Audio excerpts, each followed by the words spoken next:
I don't remember all of it, but it was one that we used to sing around Purim that I thought was really funny.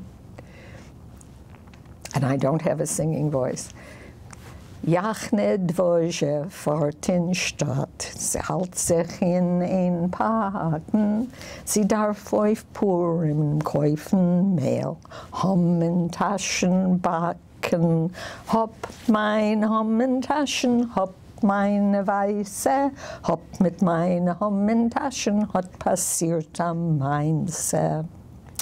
Es geht der Regen, es geht der Schnee, se kappet fin die Dächer.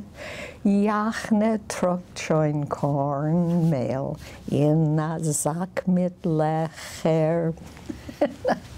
And then the chorus goes on again, and then the last stanza is something about she's carrying Shalach Monis and the halb Roy, halb Verbrennte. So I don't know why that song stuck in my head, but it did.